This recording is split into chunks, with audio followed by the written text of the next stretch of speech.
Hi, my name's Luke Jones and welcome to my short talk. The overall aim of this talk is to give you a non-academic, non-jargon, as far as I can, overview of the field of time perception.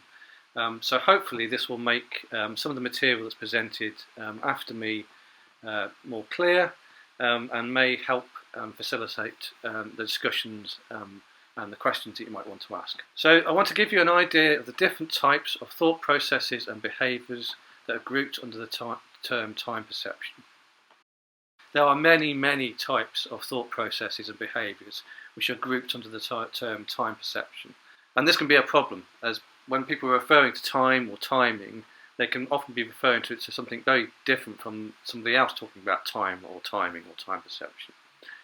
I will be skipping almost all of the technical detail, cognitive models, but I'm more than happy to go into depth into those in answering your questions. Timing and time perception is a huge umbrella term to describe a huge array, a huge number of thought processes and behaviours that relate to time. And really my take-home message to you, if you get nothing else from this talk, is that confusion in this area is huge unless you are clear about the type of timing you are referring to. So if you're referring to a group of people or a person having problems with time or time perception, it's not enough to just say that. You need to define what type of timing you are talking about. Okay, so here I've sketched out in this diagram the different types of timing that I think about as coming under the umbrella of timing and time perception. So on the one hand, we have what you might want to call fundamental timing. I'm going to go through each of these in turn in a moment. So these are the fundamental perceptions of the time aspects of the world around us. So our perception of duration, our perception of the order of the events occurred, so temporal order and simultaneity, so which event happened first, whether two events happened at the same time. Thirdly, what we might call passage of time judgments, and these are not judgments of duration, but are feelings about how quickly or how slowly time seems to pass in different situations. And then lastly, on this fundamental timing group, we have motor timing, coordinating your actions, your behaviours to coincide with events happening in the outside external world. Next to this, we have what you might call higher order thinking about time. So these are to do with things like telling the time, punctuality, estimating how long it's going to take you to do a certain task, or how long it's going to take you to get somewhere or walk somewhere, and other thoughts about time and the world, more sort of fuzzy concepts. And related to this, which I think is quite important, is our emotional relationship to time. It's not enough that I know that, for example, I'm going to be asked to give a lecture next Tuesday. I can have that event in my diary and I know when it is, but I also have a feeling about how close that event is.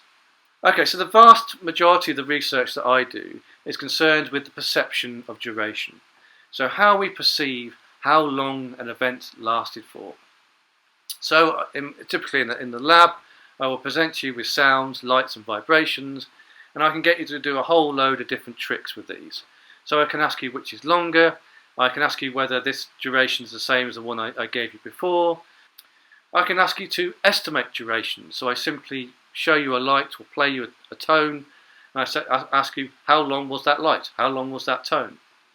Or I can get you to do what we call production, so I can say to you, please hold down this button for what feels to you to be 3 seconds.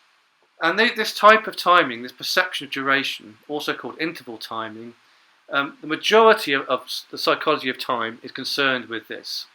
And we have very good models and characterization of this ability. And people are really good at this type of timing. But there are problems with this. Although it's been well explored in the laboratory, we tend to only use very short durations.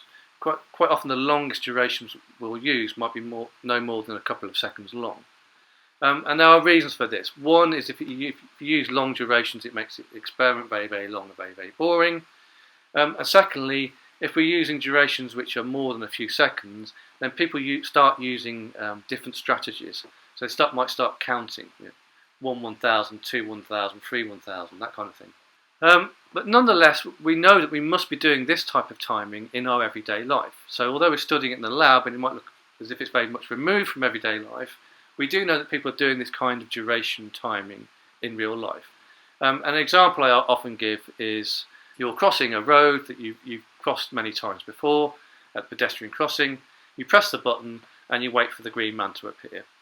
And on this particular day, the green man seems to take longer to appear than he normally does. But this simple example actually gives you two interesting pieces of evidence. One is that you have stored in your head some reference, some memory of how long it normally takes the event to happen, how long it normally takes the green man to appear. And secondly, that from the moment you press the button, you were on some level timing how long the gap was between pressing the button and the green man appearing. And there seems to be lots of examples of this in everyday life, particularly when we're waiting or anticipating for something to happen, that we're using our perception of duration, we're timing the interval. And this perception of duration is thought to be based on some kind of internal clock, that we have some kind of internal timing mechanism. And we also know in certain experiments that we can actually change the speed of this internal clock or this internal timing mechanism. Other fundamental timing that we have that we can investigate in the lab is temporal order and simultaneity judgments. So we can play people sounds and lights, and we ask them which came first, a sound, which came first, a light, or did they occur at the same time? Or I can show you a voice on the computer screen, a talking head, and I can ask you whether the voice is in sync with the mouth or not. Another fundamental type of timing we can look at and examine in the lab is motor timing. So this is when you're coordinating your actions to events in the world. So for example, catching a ball, or dancing to a rhythm, or playing an instrument. And in the lab we normally measure this by using tapping tasks. So we ask people to tap along to a beep, for example, and we can have different rates of beeps, and we can take away the beep and ask people to continue tapping at the same rate. And we can monitor how well people are tracking that rhythm. But if you think about it, this is still essentially a perception of duration task. People are timing their actions between each beep. So they're timing the gaps between the beeps, or the gap between the different parts of the rhythm. Now, what I've talked about so far is the perception of duration. But there's a different type of timing judgment which is very, very important to the human experience of time. But it's important to notice that this isn't a perception of duration. And this is where a lot of confusion occurs. So instead of this being a measure of duration, this is instead a feeling of how quickly or slowly time seems to pass in a given situation. So for example, while you're listening to me, time is either flying by because you're interested, or it's crawling by because you're not interested, or you find me irritating in some way. Okay, and we all have this kind of experience of time either speeding up or slowing down, depending on how boring or how interesting the situation is.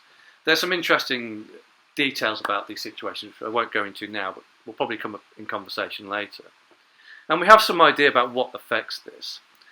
But the important thing to note is that often what sounds like a judgment of duration is actually a passive time judgment in disguise. For example, someone might say to you that they were in the queue at the supermarket. I was in that queue for hours. Okay, now that sounds like a judgment of duration, but actually if you ask them how long they were in the queue, they'd say, oh, I was in the queue for 10 minutes. Okay, what they're doing is they're expressing their frustration. They're expressing how slowly time seemed to pass while they were in that frustrating queue. So it's actually a passive time judgment. Their judgment of how long that queuing was isn't affected, but their passive time judgment is. And the vast majority of questions that people ask about time, or ask me about time, are to do with passive time judgments and not about the perception of duration. So people will ask about why and how time seems to pass more quickly as they get older, why Christmas seems to come around quicker every year, why time in lockdown felt so weird. All of these kind of human experiences of time are almost always to do with the passage of time. So moving on to other behaviours and thoughts concerning time, then an important one is temporal orientation. Or if you like, when am I? Where am I in time? When am I in time? And this has many different aspects to it.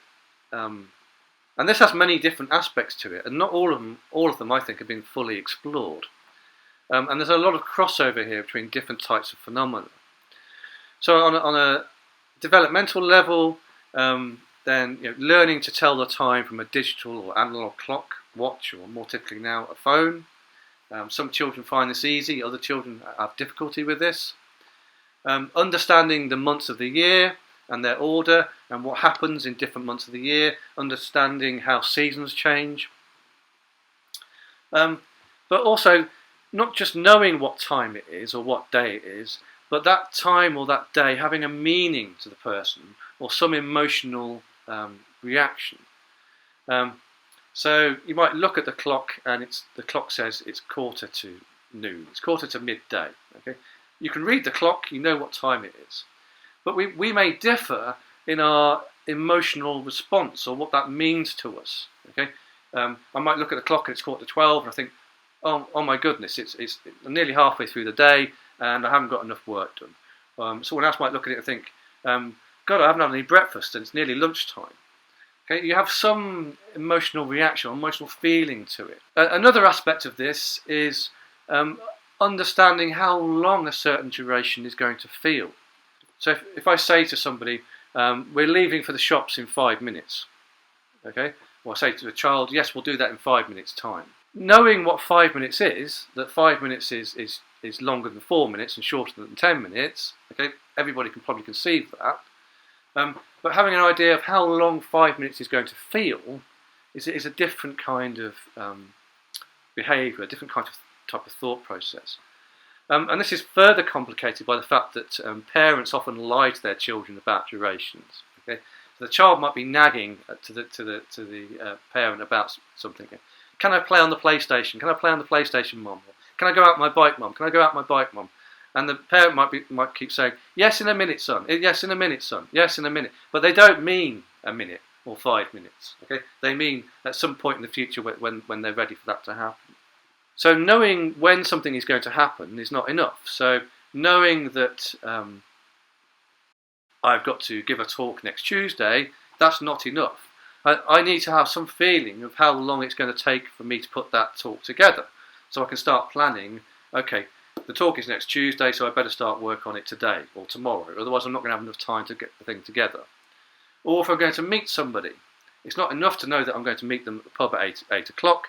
I need to have some idea of how long it's going to take me to get there. What time do I need to leave my house in order to get there? And if you have difficulty with this type of planning, then this can be quite upsetting. You have a fear of being late or social embarrassment or missing out on something that's going to happen. And there are other thoughts about time and the world which don't fit into any of these neat categories.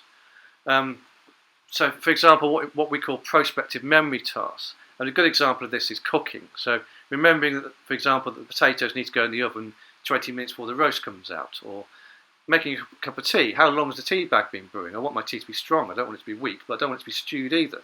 There's a fine point there, but I don't set a timer when I make a cup of tea. I have a feeling about how long the tea bag's been in there. Other things like long-term life planning. Where are you going to be in 5 years' time, 10 years' time? Where do you want to live? What do you want your career to look like? Things like thinking back to past experiences. In psychology, we call this mental time travel. So you often think back to past experiences to predict the future outcomes of events. If you're in a similar situation to something you've been in before, then you use your past experience to predict it. And if that prediction is wrong, then that forms a new experience which you'll then use in the future again when you're trying to predict something to happen. And also sort of more general concepts which children have to get to grips with, understanding how people, places and things change through time. Okay, so going back to this diagram, hopefully now I've kind of given you these categories so that when you're thinking about different aspects of timing, you can start to think, what does this phenomena, what does this type of timing, what umbrella does it fall under? What category does it fall under? And there are some unanswered questions about this, which I think are interesting. One question we can ask here is, how do these different types of timing relate to each other? For example, if I know something about how good your perception of duration is, does this predict in any way how good you are at these other types of timing tasks? And on a more global level, do these fundamental timing behaviour that we can measure in a lab, do they relate in any way to these higher order, higher level behaviours about timing? And also you can think about deficits. So if we think that a particular group of people do have a deficit in the perception of duration, let's say that they're not as good at discriminating between how long two tones last for, does this matter? Okay, we might be able to detect a difference in the lab, but does this actually have any influence on their everyday experience or life quality or their timing in everyday life? So lastly, there are two things that I want you to get out of this talk.